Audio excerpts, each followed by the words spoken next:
બધા દેવતાઓ સ્તુતિ કરે અને મહાદેવ ત્યાં પ્રગટ થાય. મહારાજ દક્ષ, આપણે કાલે કથામાં જોયું કે મહારાણા ભગવાને મનુષ્ય અવતાર આપ્યો, પણ અહંકાર અને અહંકારના નશામાં એને ભગવાન દેખાણો નહીં. જ્યારે આ જીવનમાં માણસને અહંકાર આવે ત્યારે માણસનું પતન થાય છે. માણસમાં અહંકાર આવે, અભિમાન આવે ત્યારે સમજવું કે ભગવાન એના હૃદયમાંથી દૂર ભાગે છે. અને મહારાજ દક્ષને અહંકાર આવ્યો અને અહંકારના નશામાં એણે મહાદેવનો અપરાધ કર્યો. ઘણા લોકોને ભગવાન અતિરેક સંપત્તિ આપે અને સંપત્તિ એટલી બધી વધે કે સંપત્તિના નશામાં એને અહંકાર આવે. મારા જેવો કોઈ રૂપિયા વાળો નહીં, મારા જેવો કોઈ પૈસાદાર નહીં. અને એ અભિમાનમાં ભગવાનને ભૂલી જાય. અરે ભગવાનને ભૂલી તો જાય ત્યાં સુધી વાંધો નહીં,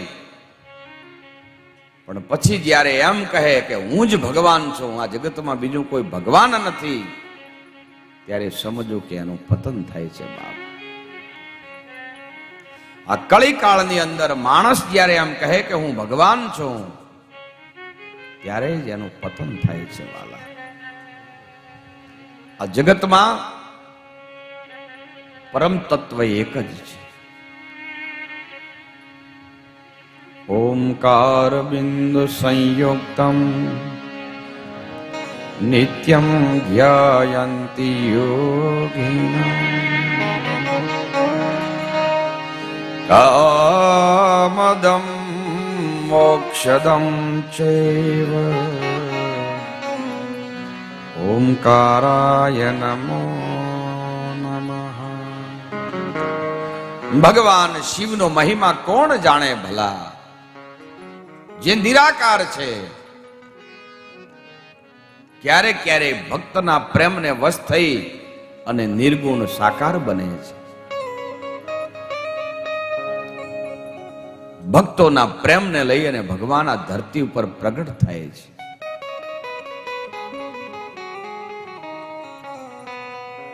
દક્ષને અહંકાર આવ્યો ને એણે મહાદેવનો અપરાધ કર્યો.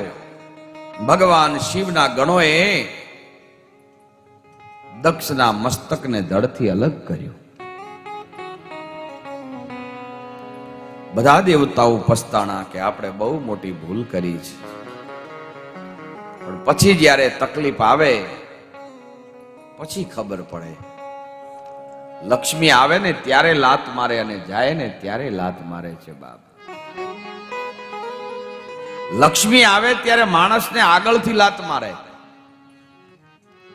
એટલે આમ નીચું જોઈને ચાલતો હોય ને એને આગળથી લાત મારે એટલે પછી લક્ષ્મી વધે. એટલે પછી નીચું ના જોવે, ઉપર જોવે.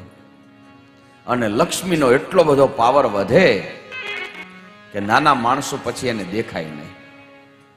અને પછી જ્યારે નાના માણસો ન દેખાય, અરે નાના માણસ તો ઠીક, પણ પછી જ્યારે ધર્મ ન દેખાય, ભગવાન ન દેખાય, ત્યારે લક્ષ્મીને થાય કે હવે આ અહંકારના નશામાં ભાન ભૂલ્યો છે, એટલે લક્ષ્મી પાછળથી લાત મારે. હતો એમને એમ પાછો રોડપતિ. અને પછી એને ખબર પડે કે હા હું ભગવાનને ભૂલી ગયો ને મારે બહુ દુઃખ આવ્યો, પણ હવે તો વાલા સમય નીકળી ગયો છે. પછી ભાન થાય એ નકામું છે. એમ ભગવાન શિવના ગણોએ મહારાજ દક્ષનું શિરછેદન કર્યું. અને એ સમયે બ્રહ્મા વિષ્ણુ બધા પછી હાજર થયા. દેવતાઓની સાથે મળી અને મહાદેવની સ્તુતિ કરી છે. વંદે દેવયુમાપતિં સુરગુરું વંદે જગત્કારણં વંદે પન્નગભૂષણં મૃગધરં વંદે પશુનાં પતિં વંદે સૂર્ય શશાંકવહનિ નયનં વંદે મુકુંદં પ્રિયં વંદે ભક્તજનાશ્રયં ચ વરદં વંદે શિવં શંકરં. મહાદેવની સ્તુતિ કરી અને ભોળોનાથ પ્રગટ થયા. હે દેવતાઓ, બોલો શું જોઈએ? પ્રભુ, મહારાજ દક્ષને અહંકાર આવ્યો અને અહંકારમાં હુંપણામાં હરીને ભૂલી ગયા. પ્રભુ, હવે આને જીવતો કરી અને આનો યજ્ઞ પાછો શરૂ થાય, પુનઃ શરૂ થાય એવી કૃપા કરો. અને મહાદેવ તો બાપ દયાળુ છે. આ જગતમાં મહાદેવ જેવો બીજો કોઈ દેવ નથી. છતાંય આજના લોકો એમ કહે કે અમારા જેવા કોઈ જગતમાં દેવ નથી, અમારા દેવને માનો. આ ભગવાન શિવ, ભગવાન રામ, કૃષ્ણ, એનાથી આગળ અમારો દેવ છે. અને આવી જયારે વાતો કરે ને બાપ, ત્યારે બહુ દુઃખ થાય છે. હા ઠીક છે બાપ, ભગવાન તો સગુણ પણ બને અને નિર્ગુણ પણ બને, બંને સાચું છે. ક્યારેક ક્યારેક પાણીમાંથી બરફ થાય અને બરફમાંથી ક્યારેક ક્યારેક પાણી થાય. ક્યારેક ક્યારેક ભગવાન નિષ્ઠુર બને, બરફ બને, અને પછી જ્યારે બરાબરનો ભક્ત જ્યારે પ્રાર્થના કરે ને ભગવાન પીગળે, ત્યારે પછી એ નિર્ગુણમાંથી સગુણ બની અને લોકોની સામે હાજર થાય.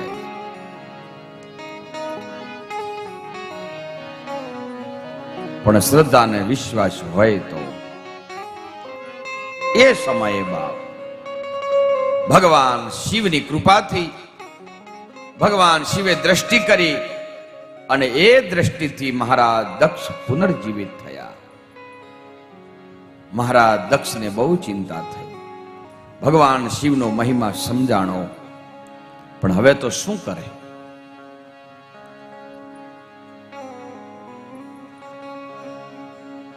મનુષ્યનું મોઢું ભગવાને આપ્યું ત્યારે નિંદા સિવાય બીજું કંઈ કર્યું નહીં. ધર્મની નિંદા કરી, પારકાની નિંદા કરી, સગા સંબંધીઓની નિંદા કરી, ધર્મની નિંદા કરી. કોઈ સારું કરતો હોય તો એમ કહે કે તો હવે સ્વાર્થ છે. આવી બધી નિંદાઓ કરી અને અંતે આ મનુષ્ય જન્મ ગુમાવ્યો.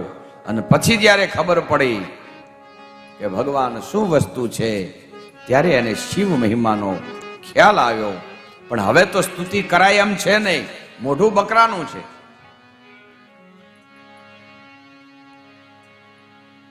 ભગવાન શિવની કાલી ગેલી ભાષામાં સ્તુતિ કરી. નમઃ શિવાય, ઓમ નમઃ શિવાય, હર હર ભોલે, નમઃ શિવાય, નમઃ શિવાય, ઓમ નમઃ શિવાય, હર હર ભોલે, નમઃ શિવાય, નમઃ શિવાય, ઓમ નમઃ શિવાય, હર હર હર ભોલે, નમઃ શિવાય, નમઃ શિવાય. આજે 11 છે, ભગવાનનું તાળી પાડી નામ લો એટલે બધા પાપો તમારા દૂર થાય. હર ભોલે, નમઃ શિવાય. રામેશ્વર રાય શિવ, રામેશ્વર રાય, રામેશ્વરાય શિવ, રામેશ્વર રાય, રામેશ્વર રાય શિવ, રામેશ્વર રાય, રામેશ્વર રાય શિવ, રામેશ્વર રામેશ્વર રાય હર હર હર ભોલે નમઃ શિવાય હર હર હર